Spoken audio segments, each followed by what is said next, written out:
Hospitals, సిఎస్సిస్, district hospitals ఇవన్నిట్లో కూడా additional services ఏ రకంగా ఉన్నాయి? అడిషనల్ సర్వీసెస్ IHFMS ఈ సర్వీసెస్ ఏ రకంగా ఉన్నాయి? ఆ స్టాండర్డ్ మెయింటైన్ చేస్తున్నా, మెయింటైన్ చేస్తలేదా? ఈ డయాలసిస్ సెంటర్ ఇంకా అడిషనల్ డయాలసిస్ బెడ్స్ కావాలన్నా ఎక్కడ కావాలి?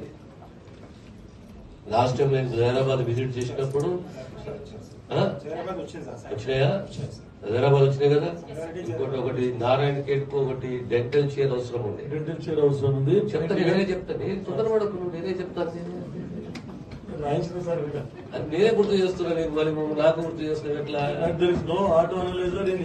అగ్రి బాబా, అగ్రి బాబా ఉన్నాయి కానీ అక్కడ ఏరియా హాస్పిటల్. బేసికలీ డాక్టర్ మాకు ఏం అడ్వైజ్ చేయాలంటే how to strengthen the primary health, secondary health, then tertiary health. ఎట్లా స్ట్రెంథెన్ చేసుకోవాలి? Keeping in view the common man. Common man the mode of transport ఏమున్నది? ఇది RTC bus or auto. Family welfare ఉంది, దాన్ని మార్చేసి primary health centre కు మార్చాలని డాక్టర్లు అందరూ కూడా భాగ్యనగరం చుట్టుపక్కల లేదా అర్బనైజేషన్ ఉన్నటువంటి ఏరియాలకి దరఖాస్తులు పెట్టుకుని వెళ్ళిపోవడానికి ప్రయత్నం చేస్తాను.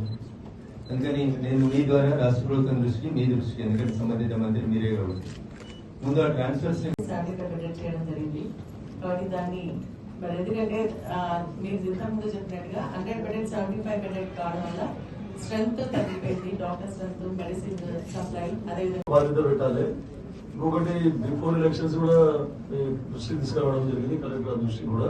సెక్రటరీస్ కనీసం మనకు వారిలో మార్పులు ఎన్నికలందుకు వారికి కూడా ధన్యవాదాలు.